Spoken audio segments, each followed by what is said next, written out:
السلام علیکم viewers friends, ترکی نے دنیا کا پہلا ڈرونز کے لیے super sonic ballistic missile export کے لیے آفر کر دیا ہے۔ اس کے علاوہ ترک ڈیفنس انڈسٹریز کی جانب سے IDF دفاعی نمائش 2023 کے موقع پر کئی نئے ویپنز ایکسپورٹ کے لیے آفر کیے گئے ہیں۔ اس ویڈیو میں ہم سلسلہ وار ترک کمپنیوں کے مختلف نئے اور اہم ویپنز پر بات کریں گے۔ So let's start.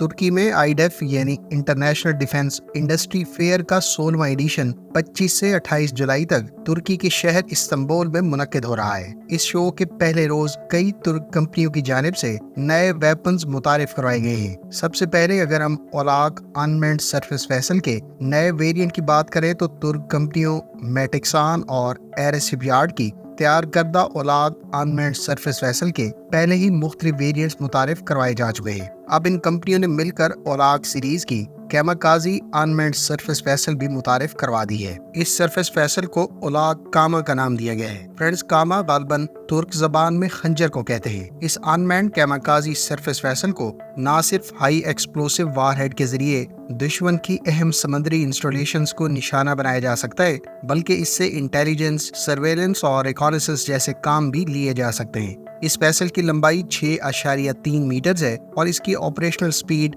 20 ناٹس یعنی 37 کلومیٹر پر آور سے زائد ہے۔ اس ویسل کا ٹوٹل وزن 1300 کلو گرام جبکہ اس پر 200 کلو گرام پے لوڈ کیری کیا جا سکے گا۔ اولاق انمینڈ کیماکازی سرفیس ویسل کی رینج 200 نوٹیکل مائلز یعنی 370 کلومیٹر سے زائد بتائی گئی ہے۔ سب سے اہم بات یہ ہے کہ اس ویسل کو نہ صرف ریموٹلی ڈرائیو کیا جا سکتا ہے بلکہ اس میں سیمی اور فلی آٹونومس یعنی مکمل خودکار انداز میں نیویگیٹ کرنے جیسی صلاحیتیں موجود ہیں۔ نیویگیشن سسٹمز کی بات کریں تو اس پر global navigation satellite system, daylight navigation cameras اور تھرمل کیمرا کے علاوہ سیٹلائٹ کمیونیکیشن آفر کی جا رہی ہے۔ اس کا payload trigger mechanism remote control یا پھر پہلے سے مختص اہداف کی شناخت اور ٹارگٹ سے ٹکرانے کی صورت میں آفر کیے جا رہے ہیں۔ خیال رہے کہ یوکرین کی جانب سے انمینڈ بورڈز کو کیماکازی رول میں روس کو کرائمیا سے ملانے والی پل کو نشانہ بنانے کے لیے 2 مرتبہ کامیابی سے استعمال کیا جا چکا ہے، جبکہ اسی قسم کی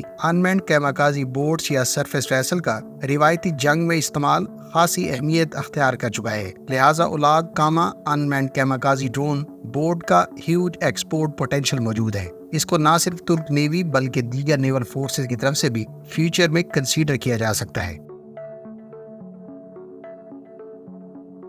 فرینڈز، ترک کمپنی راکٹسان نے IDF دفاعی نمائش کے موقع پر پہلی مرتبہ اپنا برق موبائل ایئر ڈیفنس سسٹم بھی متعارف کرایا ہے۔ یہ سسٹم راکٹسان نے کمپنی ریسورسز سے تیار کیا ہے۔ اس سسٹم کو بنیادی طور پر میدان جنگ میں موبائل اور فکسڈ انسٹالیشنز کے علاوہ فوجی ٹھکانوں اور دیگر اہم فیسلٹیز کے دفاع کے لیے استعمال میں لایا جا سکتا ہے۔ برق ایئر ڈیفنس سسٹم پر 8 سونگر ایئر ڈیفنس میزائل آفر کیے جا رہے ہیں جو 2 کوارڈرپل پارٹس پر نصب ہوتے ہیں۔ اس کے علاوہ اس پر 20 ملی میٹر کی 3 بیرل گن بھی آفر کی جا رہی ہے۔ اس سسٹم پر 360 ڈگری کوریج اور تھریٹ ڈیٹیکشن کے لیے 4 AESA ریڈارز بھی نصب کیے گئے ہیں۔ اس سسٹم کو air defence early warning and command control systems کے علاوہ فرینڈ اینڈ فو ریکگنیشن سسٹم کے ساتھ بھی ضم کیا جا سکتا ہے۔ یہ سسٹم ایئر کرافٹ، ہیلی کاپٹرز اور ڈرونز کے خلاف زیادہ سے زیادہ 8 کلومیٹر کی رینج جبکہ 4 کلومیٹر کی بلندی پر ان تھریٹس کو انٹرسیپٹ کر سکتا ہے۔